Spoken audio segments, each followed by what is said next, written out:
Ini bagi saya sekali lagi adalah awal kebangkitan semangat nasionalisme masyarakat Indonesia terhadap orang-orang yang selama ini merasa lebih berkuasa dari pemerintah, lebih memiliki Indonesia dibandingkan yang lain. Kan ada tuh kelompok-kelompok imigran.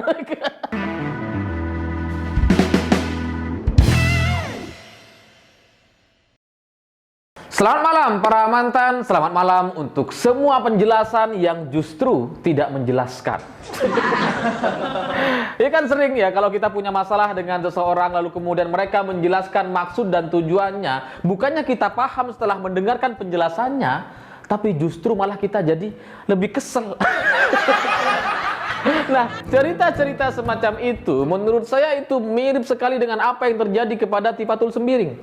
Karena Tifatul Sembiring beberapa hari yang lalu itu terkesan membela Edi Mulyadi. Memang awalnya dia menjelaskan bahwa Edi Mulyadi itu bukan kader, bukan anggota partai aktif. Dia memang pernah jadi calon legislatif. Tapi udah nggak aktif setelah itu. Jadi tidak ada hubungannya kasus ini dengan partai PKS, kata Tifatul Sembiring. Lalu kemudian ada pernyataan selanjutnya yang mengatakan bahwa ya kita maafkan saja, ini kan soal kesalahpahaman, soal perbedaan kultur, perbedaan budaya, jangan dikit-dikit baper, jangan dikit-dikit tersinggung. Kalau dikit-dikit baper kapan nikahnya? Ya memang orang PKS itu mikirnya nikah terus. Tiap hari bangun pagi, kapan nikahnya? Mungkin gitu maksudnya gitu.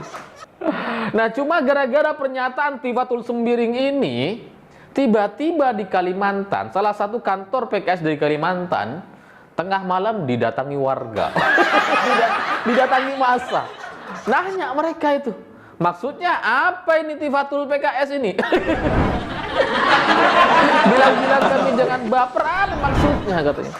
Lalu setelah itu PKS pusat menjelaskan, mengklarifikasi bahwa Tifatul Sembiring itu sama sekali tidak mewakili PKS.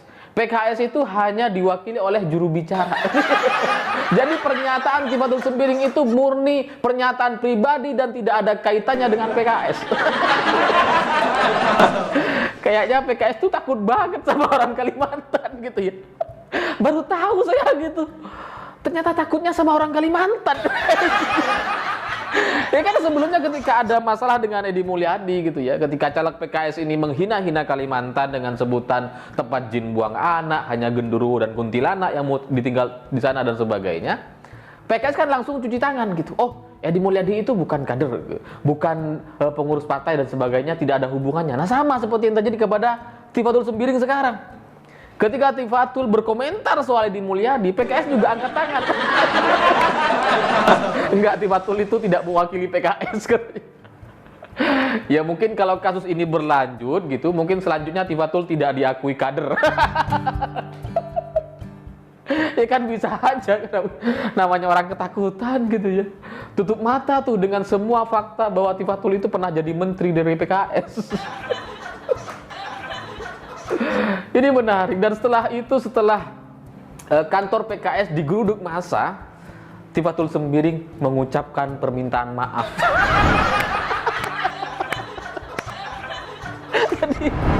Jadi Edi Mulyadi yang berkasus, yang ngebelain sekarang kena kasus juga.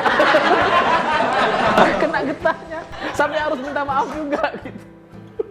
Dia bilang, wah itu pemberitaan di media itu dipelintir. Saya nggak mengarahkan kepada masyarakat Kalimantan untuk nggak baper, nggak itu dan sebagainya dan sebagainya. Ya itulah, kembali lagi penjelasan yang sama sekali tidak menjelaskan. Karena ketika dia bilang bahwa jangan dikit-dikit baper, jangan dikit-dikit emosi dan sebagainya, itu sebenarnya kan ditujukan kepada orang Kalimantan. Nggak mungkin ditujukan kepada orang Jakarta yang memang nggak berkomentar soal ini. Dan pernyataan Tifatul Sembiring emang apa ya?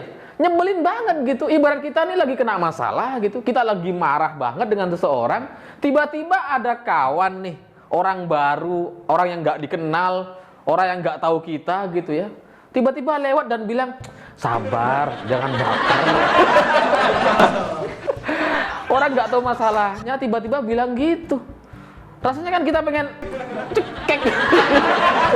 Nah, perasaan itulah yang juga nampaknya dirasakan oleh masyarakat Kalimantan gara-gara pernyataan Tifatul Sembiring ini gitu. Dan PKS sebagai partai minoritas di Kalimantan Ya udah, takut mereka. Ya, karena sebelumnya, dulu tahun 2017 apa 2018 gitu ya, kantor PKS itu pernah terbakar di sana. Terbakar loh ya, bukan dibakar. Ya nggak tahu, itu beneran konslet atau emang ada kesengajaan, kita nggak tahu. Jadi kayaknya PKS di sana tuh takut-takut banget. Tapi ya, dari kerasnya pernyataan orang-orang Kalimantan sekarang gitu ya, kalau saya lihat tuh ada puluhan masyarakat adat berkumpul turun ke jalan, ada yang sampai nyembelih babi secara adat gitu, ada yang juga pernyataan-pernyataan secara resmi dari masing-masing ketua adat dari banyak suku gitu ya. Saya bisa melihat betapa kemarahan ini adalah kemarahan yang punya alasan yang sangat-sangat kuat gitu. Alasannya tuh fundamental banget. Jadi kalau saya perhatikan ada puluhan video saya lihat gitu ya, dari berbagai kostum atau pakaian adat yang mereka pakai, dari yang pakaian biasa, formal, atau ada yang pakaian adat, semuanya itu kompak tersinggung dan tidak ada satupun, setahu saya, yang mau memaafkan Edi Mulyadi. Ya katanya ada, tapi mereka nggak berani tampil saya memaafkan, nggak berani gitu. Karena semuanya itu mengutuk, marah, mengajak duel, bahkan ada yang mengharamkan Edi Mulyadi sampai keturunannya untuk haram masuk menginjak tanah Kalimantan. Kan repot itu anak-anaknya Edi Mulyadi, cucu-cucunya nanti gitu ya. Kalau mau ke ibu kota nggak bisa.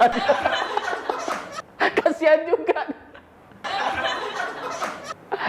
Tapi setelah saya pelajari gitu ya, ketersinggungan masyarakat ini itu karena alasan yang kuat banget lah. Karena mereka itu merasa bahwa orang-orang di luar Kalimantan, terutama orang-orang Jakarta, itu kerap meremehkan, memandang sebelah mata, menganggap bahwa Kalimantan itu belum siap untuk jadi ibu kota.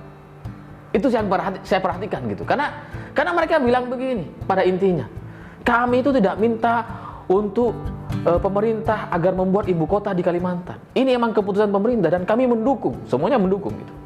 Saya pikir setahu saya nggak ada yang nggak mendukung soal pemindahan ibu kota ini.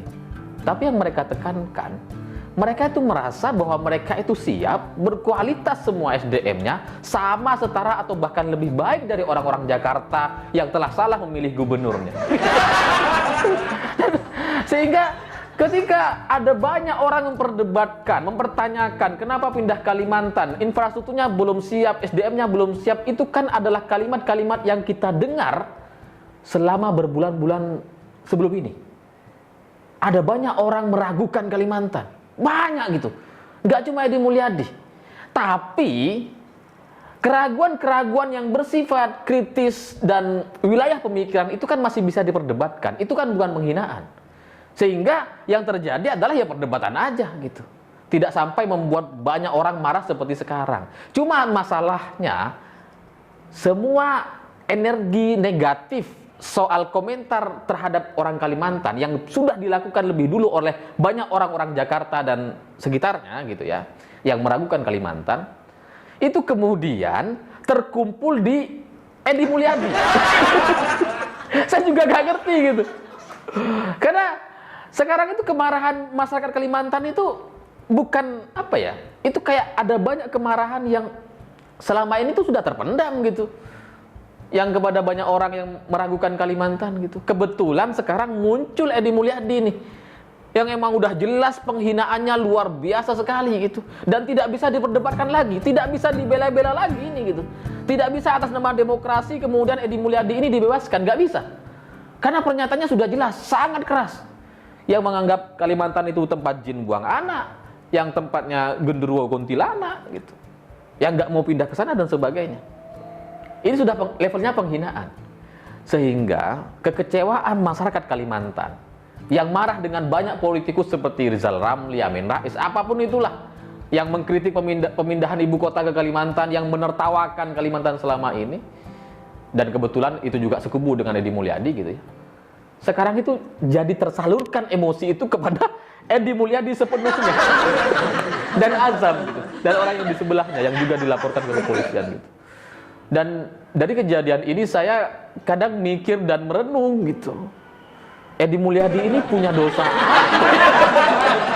sehingga dia mewakili kemarahan yang selama ini sudah dilakukan oleh banyak orang, tapi yang kena getahnya dia. Semuanya terpusat ke dia gitu. Dosa apa Edi Mulyadi ini? Saya nggak tahu deh. Apakah dia punya dosa sama Ahok gitu? Mungkin dulu ikut demo, sekarang dia ngerasain sendiri bagaimana posisi sebagai Ahok gitu kan? Atau apa, saya nggak tahu. Cuma pada intinya kasus ini sudah tidak lucu lagi. Artian nggak bisa Edi Mulyadi, Azam atau kawan-kawannya bikin klarifikasi, minta maaf lalu kemudian sambilnya cengengesan, senyum-senyum dan udah nggak bisa lagi. Ini kasusnya sangat serius. Dan dari semua pernyataan masyarakat adat Kalimantan, mereka kompak ingin agar Edi Mulyadi ini dihukum adat.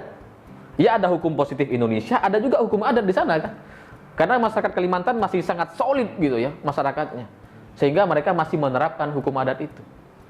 Dan mereka sekarang itu sudah koordinasi dengan Kapolda, Pangdam, dengan Polri. Ini serius banget loh. Ingin membawa Edi Mulyadi ke Kalimantan dan menjalani hukuman adat. Dan saya bingung ini hukuman adatnya apa. Setelah ditanyakan, mereka belum jawab. Ya nanti kita tentukan. Yang penting datang dulu. Makin nggak bisa tidur. Ya kita bingung gitu, hukuman adat apa ini? Kalau yang setahu saya gitu kan, kalau hukuman adat di sana misalkan nabrak babi atau apa itu kan harus bayar gitu, harus bayar balik gitu dan sebagainya. Tapi kan ini soal penghinaan. Tidak tahu lah. Itu urusan Edi Mulyadi sama masyarakat Kalimantan nantinya gitu. Yang penting kepolisian dan TNI harus menemani, karena kalau nggak ditemani bisa bahaya. Itu yang disampaikan oleh orang-orang Kalimantan di sana, karena nampaknya memang kemarahannya sudah nggak bisa dibendung lagi. Ya, dan dari kasus ini gitu ya, ngelihat PKS sangat ketakutan, ngelihat Edi Mulyadi itu kayak nggak ada yang belain sekarang gitu ya.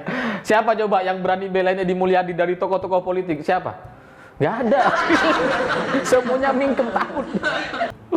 Saya jadi belajar bahwa nampaknya inilah contoh kebangkitan kelompok atau kubu pro nasionalis di Indonesia. Inilah contohnya gitu. Karena dalam banyak kejadian ini berurutan gitu. Misalkan Haikal Hasan di Malang beberapa hari yang lalu itu juga diusir dari Malang oleh masyarakat setempat. Nggak mau mereka menerima penceramah atau provokator seperti Haikal Hasan. Dan sebelumnya tahun 2018 kalau nggak salah itu juga Bakhtiar Nasir diusir dari Malang. Ini sekarang Edi Mulyadi juga dikecam, dipaksa atau diminta untuk menjalani hukuman adat di Kalimantan dan harus diproses hukum. Bahkan ada yang sudah menyiapkan tim untuk penjemputan. Oh, gila. Ini luar biasa gitu. Ya saya nggak tahu ini benar atau salah, tapi dalam pengamatan saya nampaknya kebangkitan pro nasionalis di Indonesia ini itu awalnya muncul gara-gara Ahok 2017. Karena kita bisa lihat tahun itu gitu ya, tahun 2017 ketika 212, itu kan banyak orang berteriak di tengah-tengah jalan sambil demo, bunuh si Ahok, seolah-olah negeri ini tuh nggak punya hukum apa-apa. Sehingga mereka yang menyampaikan itu secara terbuka, nggak ada yang dipenjara. Seolah-olah Indonesia ini milik mereka gitu. Seolah-olah mereka ini bebas untuk melakukan apa aja. Kalau kita ingat juga misalkan FPI dulu tuh kan sering banget sweeping gitu. Ada warung buka tengah hari ketika puasa sweeping, hajar. Nggak peduli tuh. Dan itu kayak nggak ada penanganan dari kepolisian gitu kan. Ya ada sih, tapi ya terjadi lagi sampai terjadi persekusi gitu. Ketika ada orang berkomentar buruk soal Rizik, soal siapapun yang dianggap ulama oleh FPI gitu, langsung dipersekusi, didatangi rumahnya, dihajar. Ada juga yang dibawain materan untuk minta maaf. Langsung dibuat videonya gitu, disebarkan kemana-mana, ditertawakan oleh mereka. Dan polisi juga nggak bisa ngapa-ngapain sama orang-orang FPI ini. Tapi sekarang kebalikannya. Kebalikannya. Orang-orang FPI, HTI dan sekelompok mereka diusir-usir dari banyak wilayah di Indonesia. Dan ketika mereka berani berkomentar menghina orang lain, langsung kayak Edi Mulyadi ini. Selesai dia, udah pasti dia di penjara. Gitu. Ini luar biasa, dan saya bersyukur ibu kota kita pindah ke Kalimantan gitu, karena nampaknya Kalimantan ini bukan cuma sumber daya yang manusianya bagus, ada juga orang yang berpendidikan di sana, siap secara infrastruktur dan banyak lahan yang bisa dikembangkan di sana, tapi juga soal prinsip. Ternyata masyarakat Kalimantan ini kalau sudah soal prinsip, itu udah nggak bisa mereka terima dengan maaf yang biasa-biasa, yang cengengesan atau klarifikasi, menjelaskan dan bohong-bohong itu gitu. Jadi ke depan nampaknya kemajuan Indonesia itu kita bisa lihat memang dari Kalimantan. Karena ya nggak ada kadrunya, mau demo yang mereka nggak bisa. Sekalinya mereka bicara-bicara sembarangan langsung dihajar sama masyarakat sana.